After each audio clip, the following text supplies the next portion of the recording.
gonna like it, and I don't want to go to this open mic and perform this shit that I've poured my heart into, only for everyone to not get it and hate it. Yeah, just the exact same problem I had, or that I have. What did you do?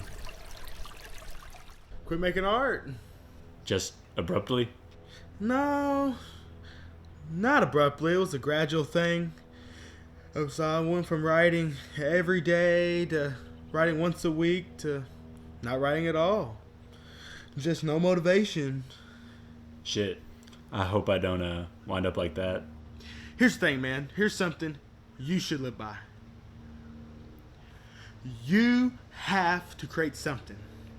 You don't have to go to open mic night and perform your poem for Big Titty Mary Jane or fucking, so and so Sally just to express yourself, whatever. As long as you're creating something, as long as you sit down in your room and you, wherever it is you sit down at, and you sit down and you say, hey, I'm going to bring something new into existence. As long as you do that, as long as you're creating something, I think you'll be all right.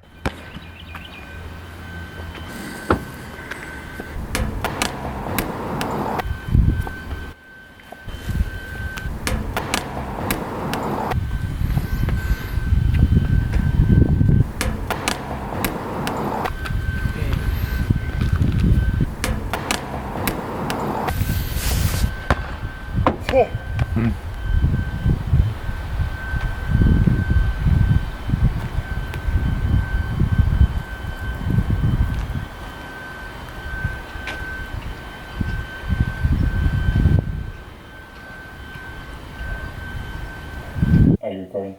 Yes. And then you asked me. Oh, yeah. So, why is it that you are remaking this picture?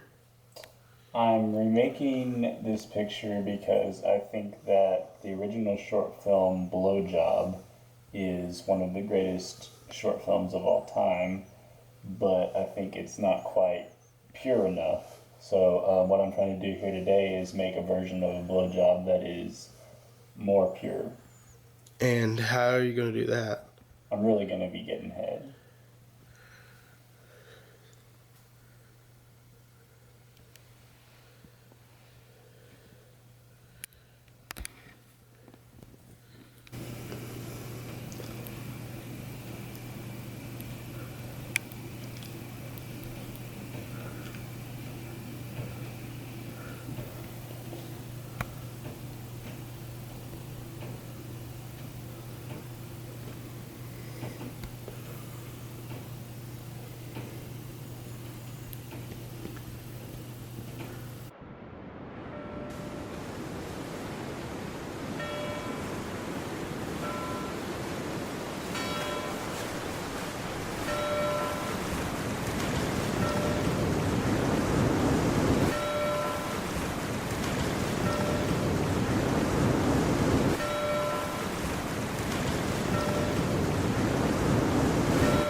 I'm going to tell you this, I'm going to tell you one more time. You're old enough. Start taking care of little details on yourself. Okay? It's the little things. You've got to groom yourself and be presentable at all times. Okay? Right, yeah. I I feel like I am, though. Well, okay, but it's the little things. I come out here and I look at you, you have a nice looking face, and then I see nose hair coming out. Not only is that gross looking, it shows me that you don't pay attention to detail, and you're not taking care of yourself. Mm-hmm. If you did, you look in there and take every detail and do that. A wise old businessman told me many years ago how he dealt and hired people.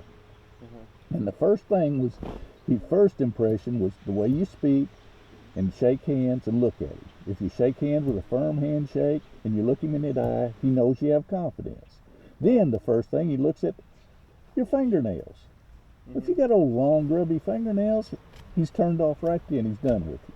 Right. But you pass that test, then he goes up and looks at detail. How you shave, that nose hair, that would turn him off completely, because that's gross and that's what people are looking at first. From a distance, you look good and you get up and you see that. Right. You go to a board meeting and you're giving a presentation and people are sitting there looking at your nose hairs. Right. He said, that doesn't work. Okay? Yeah. He said, a long time ago that if he sends somebody to do a job for him, he wants them to be the best. He wants to make the impression, because he's making an impression just like it's him. Mm-hmm. And he's doing it. Okay? And he knows if you come in for an interview that you're going to be at your best. So he'd rather meet you in a social gathering or sit next to you at a restaurant and hear you and say, hey, that's the kind of guy I'm looking for. And when you pass all those tests and you've taken care of yourself, he knows that you can take care of his business, his product, or his services. And that's who he wants to hire. So you never know when you're going to run into somebody that's going to change your life and give you a job that you never thought was imaginable. Damn all these kids and their damn parents. No original thought. They speak like parrots. I've been thinking for a while, and damn, I'm scared. It feels like I'm in The Shining when I'm walking down these halls. It feels like I should be writing, but my hands are on my balls. When I am alone, I Sigmund Freud myself. I'm talking to the boy but can't avoid myself. I cannot count the times that I have driven around this lot. As soon as I pulled out, I saw her eyes were on my spot. I've been in the car 2 hours, man, I've gotta get out. Got an emergency kit, RIP my seat belt. Another 18 is going over my car. I can't take this shit, I'm going over the guard. If she's running by the street, the driver's eyes are on her rack. This Monday would be great for an anxiety attack. Last visit home really fucked with me literally. I was in the basement babbling about space and energy. Night after night I can't move when I sit down. Head getting foggy, so I had to put this shit down. I am depressed as shit. Doctors say they found a cure for me. My eyes red as the devil, staring down campus security. Every girl I meet, I'm neither palling her nor plowing her. I was a different man when it was time to change the calendar. Give a couple high fives and it's back to the room. Girl I just met, I'll get back to her soon. I'm trying to force a smile, but it's my mouth that gets confused. Had another episode and I'm not trying to watch the news.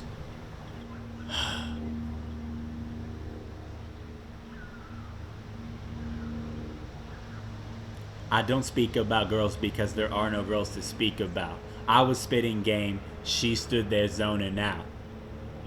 If I sent another snap, then she probably wouldn't care. I had a dream about you that I probably shouldn't share. Outdoor smoking Nindo, but I still remember clearly. I said, wanna see my cock? Well, maybe she didn't hear me.